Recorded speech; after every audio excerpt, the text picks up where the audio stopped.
Ассалаумағалейкум, қайырлы күн, құрметті Краш YouTube арнасының оқырмандары. Қалайсыздар? Көңіл күйлеріңіз қалай? Денсаулықтарыңыз қалай? Сіздермен бірге жаңа видео. Қай форматты түсірген дұрыс деп ойлап отырмын. Челлендждер или реакциялар. Челлендждердің ішінде неше түрлі челлендж бар екен білемісіздер?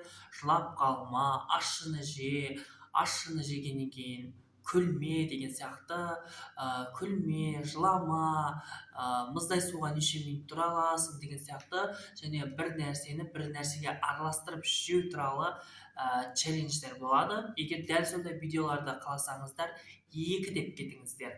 Ал реакциялар дегеніміз бұл әртүрлі видеоларға, клиптерге, әндерге, түрлі видеоларға реакция, өзіміздің эмоциямызды береміз, соған жасалатын формат.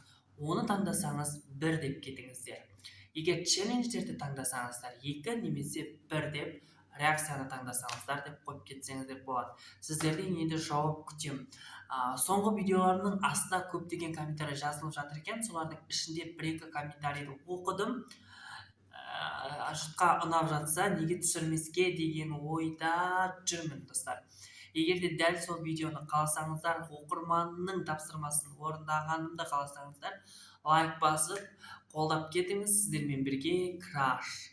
Осы 2 форматтың біреуін түсіріп бастайтын боламын. Егер сіздерге реакция немесе челлендждер қайсысы ұнайды, төменге қалдырып кетіңіз комментарийіңізді. Болмаса, жаңа бағыт іздеп түсір, блог немесе бір пранк сияқты бірдемелерді түсір деп жатсаңыздар, онда 4-5 деген батырманы қаласып кетіңіздер. Сіздерден күтем, сіздерге алғысым шексіз. YouTube арнама тіркеліп жатқан барлық оқырмандарға алғысым шексіз. Қазіргі таңда 67 оқырман болыппыз.